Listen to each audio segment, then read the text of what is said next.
So hello students, আমি তোমাদের Pranab sir and welcome to Shuffle YouTube channel.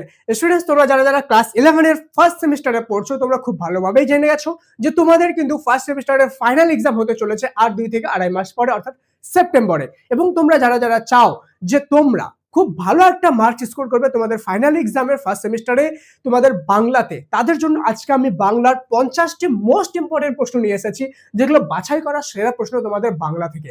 তোমরা যারাই প্রশ্নগুলো করে যাবে তারা পরীক্ষার মধ্যে হুবহু এখান থেকে প্রচুর পরিমাণ প্রশ্ন কিন্তু কমন পেতে চলেছে। তোমাদের মধ্যে হাজার হাজার প্রশ্ন স্টুডেন্ট আমাকে এটা বলেছিলে যে স্যার আমাদের সাজেশনগুলো একটু আগেই দিয়ে দিন, যাতে আমরা একটু প্রিপারেশন করার সময়টা পাই। সেজন্য কিন্তু আমি তোমাদেরকে সঠিক সময় সাজেশন দিয়ে দিচ্ছি, যাতে তোমরা প্রিপারেশন করার একটা সময় পেয়ে যাও এবং এই সময়টা লাভ উঠিয়ে তোমরা খুব ভালো একটা মার্কস স্কোর করতে পারো।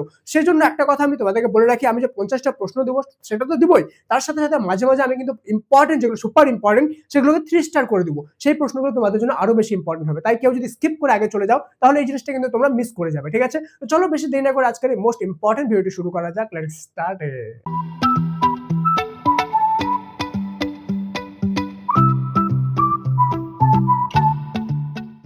তো স্টুডেন্ট, ভিডিও শুরুতেই বলে দিই, এই যে প্রশ্নগুলো আছে এগুলো সমস্ত প্রশ্ন শুধুমাত্র পুঁই মাছা গল্প থেকে কিন্তু আমি দিয়েছি। ঠিক আছে, এই যে গল্পটা রয়েছে এখান থেকে মাত্র আমি তোমাদেরকে 50টা প্রশ্ন দিচ্ছি। এবার আমার কাছে কিন্তু অপশন ছিল যে আমি সম্পূর্ণ বাংলা বই থেকে 50টা প্রশ্ন দিই, সেই ক্ষেত্রে কিন্তু তোমাদের আসার চান্সেস খুবই লো ছিল। ঠিক আছে, আমি কখনোই চাই না যে তোমাদেরকে আমি সাজেশন দিব স্টিল সেখান থেকে তোমাদের কমন আসবে না, তোমরা টাইম দিবা, পড়াশোনা করবা, টাইমটা যাবে, কিন্তু তোমাদের কমন আসলো না, এরকম আমি কখনোই চাই না। সেই জন্য একটা গল্প থেকে আমি 50টা প্রশ্ন দিচ্ছি, খুব ভালোভাবে পড়ে যাবা। এবং তোমরা যদি অনেক ভালোভাবে গল্পটা পড়ে থাকো সেই ক্ষেত্রেও তোমাদেরকে দেখা উচিত, কেন কি এটা তোমাদের স্পেশাল রিভিশন হয়ে যাবে। ঠিক আছে, আর বাকি যতগুলো আছে যেগুলো গল্প কবিতা বাকিগুলো আছে সেগুলো থেকেও কিন্তু আমি তোমাদেরকে প্রশ্ন দিয়ে দিব। ঠিক আছে, আপকামিং ভিডিওসগুলোতে। সেজন্য সাবস্ক্রাইব করে বেল আইকনটা প্রেস করে রাখবে, যাতে তুমি মিস না করে যাও। ওকে, এখনো সাবস্ক্রাইব না করে থাকলে সাবস্ক্রাইব করে বেল আইকন প্রেস করো এবং সাফল্য ফ্যামিলিতে যোগ হয়ে যাও। ঠিক আছে, চলো আমাদের পুঁই মাছা গল্পের প্রথম প্রশ্ন হলো, পুঁই শাকের তরকারি রান্না হয়েছিল কুচো চিংড়ি দিয়ে। 2 নম্বর, সহায়রী বড় মেয়েকে খেতে ভালোবাসে পুঁই মাছের তরকারি, তার মানে মনে বড় কষ্ট হলো, তার কষ্টের কথা বলা হয়েছে, সহায়রীর কষ্টের কথা। কি আহামরি না তোমাকে দিয়েছে, যা দেওয়ার কথা বলা হয়েছে সেটা হলো পুঁই শাক। 5 নম্বর, খেন্তিকে পুঁই শাক দিয়েছিল রায় কাকা। ঠিক আছে, নেক্সট 6 নম্বর, খেন্তির হাতে থাকা চুড়িগুলো একত্রে আটকানো সেট টিফিনের ওজন ছিল। ঠিক আছে, ওজন কত ছিল এটা তোমাদেরকে লিখতে হবে, এটা আমি এখানে অন্য অ্যান্সার দিয়েছি। ঠিক আছে, এটার অ্যান্সার রাইট অ্যান্সারটা কি ছিল সেটা তোমাদেরকে কমেন্টে লিখে জানাতে হবে। চলো 7 নম্বর, খেন্তির হাতে থাকা সেট টিফিনের ব্যাস যে যুগের মনে হয় সেটা হলো প্রাগৈতিহাসিক যুগ। 8 নম্বর, খেন্তির পোষ্য মাহিনী মেয়েটির পুঁই পাতা জড়ানো দ্রব্যটি হলো চিংড়ি মাছ। নেক্সট 9 নম্বর, অর্থাৎ মানে তোমার পুঁই শাকের সাথে কি খেতে ভালোবাসে মোট কথা। ঠিক আছে, 14-15 বছরের মেয়েটির হাতে ছিল কাচের চুড়ি। 10 নম্বর, 14-15 বছরের মেয়েটির চেহারা ছিল খুব লম্বা গোলগাল। এখানে প্রশ্ন এভাবেও আসতে পারে, খেন্তির বয়স কত ছিল, খেন্তির কেমন ছিল দেখতে। ঠিক আছে, দেখতে কেমন ছিল। পুঁই মাছের ডাটাগুলো ছিল মোটা ও হলদে, খুব ইম্পর্টেন্ট এই প্রশ্নটা। ঠিক আছে, নেক্সট চলে যাই। আচ্ছা, 12 নম্বর, এসব কোথা থেকে আনলি, এসব হলো পুঁই শাক, এই কথাটি কে বলেছিল এটাও প্রশ্ন কিন্তু ইম্পর্টেন্ট। ঠিক আছে, কে বলেছিল কমেন্টে লিখে জানাতে পারো। ভাঙা পাঁচিলের ধারে খোলা জমিতে পাথরকুচি ও কান্টারির জঙ্গল ছিল। 14 নম্বর, অন্নপূর্ণা খেন্তিকে কোন ঋতুতে পুঁই চারা খুঁজতে বলেছিল, বর্ষাকালে। ঠিক আছে, খেন্তি স্নান সেরে বাড়ি ফিরেছিল আধ ঘন্টা পর। আচ্ছা, তাকে তো বর্ষাকালে তার মা বলেছিল, ঠিক আছে, যে এই বর্ষাকালে পুঁই চারা পুঁতলে সেটা ভালোভাবে হবে, কিন্তু তাহলে তারা কোন ঋতুতে পুঁতছিল পুঁই চারা সেটা একটু কমেন্টে লিখে জানাও। ঠিক আছে, 16 নম্বর, খেন্তি পুঁই চারাটি কোথায় সংস্থান করেছিল, ভাঙা পাঁচিলের ধারে। মুখুজ্জা বাড়ির ছোট খুকির নাম কি, দুর্গা। খুবই ইম্পর্টেন্ট এই প্রশ্নটা, মুখুজ্জা বাড়ির ছোট খুকির নাম কি। ঠিক আছে, আর খেন্তি স্নান করে বাড়ি ফিরেছিল কত ঘন্টা পরে, সেটাও খুব ইম্পর্টেন্ট প্রশ্ন। এবার তোমাদেরকে একটা ইম্পর্টেন্ট কথা বলি, তোমরা তো খুব ভালোভাবেই জানো যে আমি কিন্তু তোমাদের ক্লাস 10 এর 11 এর 12 এর সবকিছুরই সাজেশন দিই। ওকে, কিন্তু তোমরা যদি চাও যে আমি তোমাদের ক্লাস 11 এর ফার্স্ট সেমিস্টারের সাজেশনগুলো আগে দিয়ে দিই, যাতে তোমরা প্রিপারেশন করে একটা ভালো সময় পাও এবং সমস্ত সাবজেক্টে ভালো মার্কস স্কোর করতে পারো, তাহলে সবাই কমেন্টে MORE মোর লিখে অনেকগুলো আমার জন্য লাভ রেক দিয়ে দিও, তাহলে তোমাদের সাজেশনগুলো আমি আগে নিয়ে আসবো। ওকে, এবং তোমাদের আমার এফোর্টটা যদি তোমাদের মনে হয় যে আমি জেনুইন এফোর্ট করছি তোমাদের জন্য, একটা লাইক করে হাইপ বাটনটা ক্লিক করে দিও। ঠিক আছে, চলো নেক্সট চলে যাবো। 18 নম্বর, দুর্গি এসে অন্নপূর্ণাকে কি বলে গেল, দুর্গার মা বলেছে অন্নপূর্ণা আজ যেন তাদের নবান্নটা ইতুর ঘরগুলো বের করে দেয়। ঠিক আছে, ওই যে কেমন পাখিটা হলো লেজ বলা হলদে পাখি। ঠিক আছে, খুব ইম্পর্টেন্ট প্রশ্ন যে পাখিটা দেখতে কেমন ছিল। বরজ পাতার জঙ্গলে আলুর মালিক হলো চৌকিদার। ঠিক আছে, 21 নম্বর, 3 কাল গিয়েছে 1 কাল এখন আছে, মিথ্যে কথাগুলো আর বলো না। বক্তা হলো অন্নপূর্ণা। 22 নম্বর, সহায়রী যে মেটে আলু এনেছিল তার ওজন 15-16 সের। খুবই ইম্পর্টেন্ট প্রশ্ন। মেটে আলু নিয়ে বাড়ি ঢুকে সহায়রী স্ত্রীকে কি বলেছিল? মশা চৌকিদারির বেড়ার ধারে মেটে আলু, যদিও তারা জঙ্গল থেকে এই আলুগুলো চুরি করে এনেছিল। ঠিক আছে, চলো নেক্সট কোশ্চেন। সহায়রী মেটে আলুটি এনেছিল বরজপোতার জঙ্গল থেকে। খুব ইম্পর্টেন্ট এই প্রশ্নটা। জঙ্গল থেকে মেটে আলু তুলতে গিয়ে কি দেখেছিল? সহায়রী ও তার বড় মেয়ে খেন্তি গিয়েছিল জঙ্গলে বড় আলু তুলতে। ঠিক আছে, খেন্তি তৎক্ষণাৎ ঘাড় নাড়িয়ে একটি আনন্দজনক প্রস্তাব সমর্থন করে নিল। প্রস্তাবটি হলো চচ্চড়ি খাওয়া। 27 নম্বর, সহায়রী ও খেন্তি জঙ্গলে গিয়েছিল, এটা প্রশ্নটা ভুল আছে, ওকে কোশ্চেনটা। জঙ্গলে গিয়েছিল মেটে আলু তুলে আনতে। কেষ্ট মুখুজ্জের মেয়ের বিয়ে হয়েছিল হরির ছেলের সাথে। খুব ইম্পর্টেন্ট প্রশ্ন। উচ্চ গুগু করা মেয়ে, একথা বলার কারণ বিয়ের আশীর্বাদ হওয়ার পরেও খেন্তির বিয়ে হয়নি, তাই তাকে বলা হয়েছিল উচ্চ গুগু করা মেয়ে। ঠিক আছে, নেক্সট কোশ্চেনগুলো দেওয়ার আগে একটা ইম্পর্টেন্ট জিনিস তোমাদেরকে বলি, যে তোমাদের হাতে যথেষ্ট সময় কিন্তু এখন আছে। তোমরা যদি চাও যে তোমরা খুব ভালো মার্কস একটা স্কোর করবে, ফার্স্ট সেমিস্টারে ফুল মার্কস স্কোর করে দেখাবে, ঠিক আছে, তোমাদের হাতে এই জিনিসটা আছে। তোমাদের শুধুমাত্র দরকার হবে একজন এক্সপার্ট টিচারের গাইডেন্স। রিয়েল কোশ্চেন পেপারে প্র্যাকটিস করতে হবে তোমাদেরকে ওএমআর সিটের মধ্যে। ঠিক আছে, এবং প্রত্যেকটা গল্প আর কবিতা ভালোভাবে এক্সপ্লেন করার সাথে সাথে সেগুলো থেকে 100% common suggestion note expert teacher দ্বারা তোমাদেরকে দরকার হবে।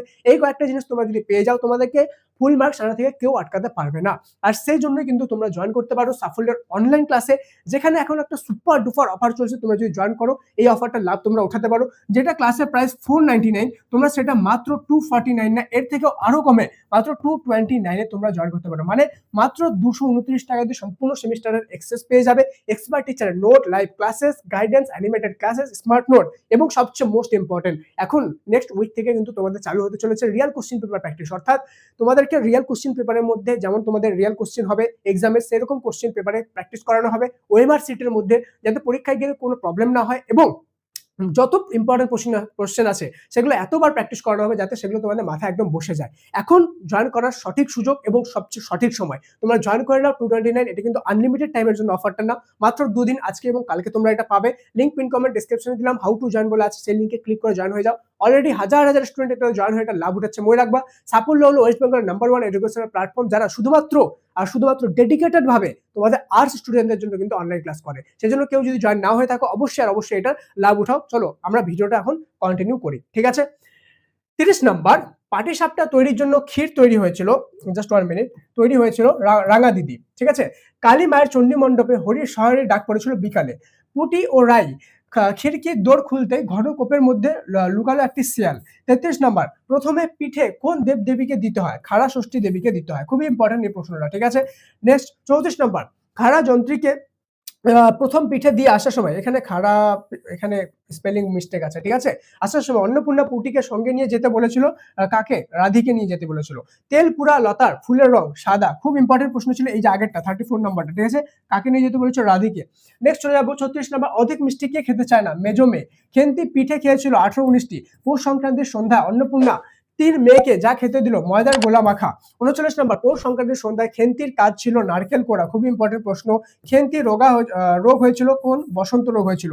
জামাটির মূল্য ছিল 2.5 টাকা। এই দুটো প্রশ্ন 3 স্টার করে নাও। ঠিক আছে, নেক্সট চলে যাব 10 নম্বর, খেন্তিকে বাপের বাড়ি পাঠাতে চায়নি কারণ 250 টাকা বাকি ছিল। 43 নম্বর, খেন্তি তাকে বাড়িতে নিয়ে আসার কথা বলেছিল বিয়ের 2 মাস বাদে। ঠিক আছে, খুব ইম্পর্টেন্ট এই প্রশ্নটা। সহায়রী দাদা সম্পর্কিত প্রতিবেশী হলো বিচু সরকার। ইম্পর্টেন্ট প্রশ্ন। সহায়রী খেন্তিকে দেখতে গিয়েছিল পৌষ মাসে, বেহারায় পালকি নামেছিল। ঠিক আছে, আমলকি তলায়। এই প্রশ্নগুলো খুব ইম্পর্টেন্ট, এই দুটাই। ঠিক আছে, নেক্সট 47 নম্বর, খেন্তির সঙ্গে সীমন্ত মজুমদারের পুত্রের বিবাহের সম্পর্ক ঠিক করে দেন কালিময়। এটা তো 3 স্টার না, 4টা স্টার, 5টা স্টার, যতগুলো স্টার দিয়ে দাও। 47 নম্বরটা ইম্পর্টেন্ট রয়েছে। ঠিক আছে, নেক্সট আমাদের 48 নম্বর, ইহা দৃষ্ট পক্ষে রটনা মাত্র। কিসের কথা বলা হয়েছে? শ্রীমন্তের কাছে কালিময় অনেক টাকা ধার করেন। খেন্তির জন্য কাকে পাত্র ঠিক করা হয়েছিল? শ্রীমন্ত মজুমদারের ছেলেকে। খুব ইম্পর্টেন্ট প্রশ্ন। শ্রীমন্ত মজুমদারের বাড়ি মণিগায়ে। শ্রীমন্ত মজুমদারের ছেলের লেখাপড়া নিরক্ষর। ঠিক আছে, মানে শ্রীমন্ত মজুমদারের ছেলে লেখাপড়া ছিল না। আচ্ছা, আমি 50টা বলেছি, তো আমার লাস্টে আরো 7-8টা প্রশ্ন ছিল যেগুলো তোমাদের জন্য ইম্পর্টেন্ট, আমাকে মনে হচ্ছে দেওয়া উচিত, তো আমি সেগুলো দিয়ে দিয়েছি। 7-8টা এক্সট্রা দেখে নাও। ঠিক আছে, শ্রীমন্ত মজুমদারের কিসের ব্যবসা ছিল? সুদের কারবারি। শ্রীমন্ত মজুমদারের ছেলে কটি? 2টি। নেক্সট, শ্রীমন্ত মজুমদারের ছেলে কি ভালো ছিল না? চরিত্র ভালো ছিল না। যার সঙ্গে খেন্তির বিয়ে ঠিক হয়েছিল, খেন্তি তার কি দ্বিতীয় স্ত্রী হয়ে গেছিল। 56 নম্বর, খেন্তির বিয়ে হয়েছিল বৈশাখ মাসের প্রথমে। খুব ইম্পর্টেন্ট প্রশ্ন। খেন্তির বিয়ের শাড়িটি ছিল বালুচুরি। খুব ইম্পর্টেন্ট প্রশ্ন। ঠিক আছে, এই পাঁচটা প্রশ্ন ছিল, খুব ভালোভাবে দেখে নাও। আশা করি তোমাদের একটা ভালো রিভিশনও হয়ে গেল। ঠিক আছে, এগুলো তো শুধুমাত্র ট্রেলার ছিল। আসল যে তোমাদের জিনিস সেটা আছে সাফল্যের অনলাইন ক্লাসে। একবার যদি জয়েন করো সেখানে বুঝতে পারবা সাফল্য অনলাইন ক্লাস তোমাদের জন্য বেস্ট কেন। সেখানে সবকিছু আছে, ওয়ান এন্ড অনলি। যত কিছু তোমাদের দরকার সবকিছু এক জায়গায় পেয়ে যাবা, এবং তুমি সেখানে জয়েন করলে তোমাকে ফুল মার্কস আনা থেকে কেউ আটকাতে পারবে না। খুব হাই একটা মার্কস তুমি পেয়ে যাবা, তুমি যতটা এভারেজ স্টুডেন্ট হও না কেন, ঠিক আছে? এই অফারটা মিস করবে না, মাত্র 2 দিনের জন্য আছে 229। যাও পিন কমেন্ট আর ডেসক্রিপশন দুই জায়গায় লিংক দেওয়া আছে হাউ টু জয়েন বলে, সেখানে ক্লিক করে দেখে নাও এবং এখনই জয়েন হয়ে যাও। দেখা হচ্ছে পরের ক্লাসে, ততক্ষণ পর্যন্ত মন দিয়ে পড়াশোনা করো। Thank you so much and may God bless you all.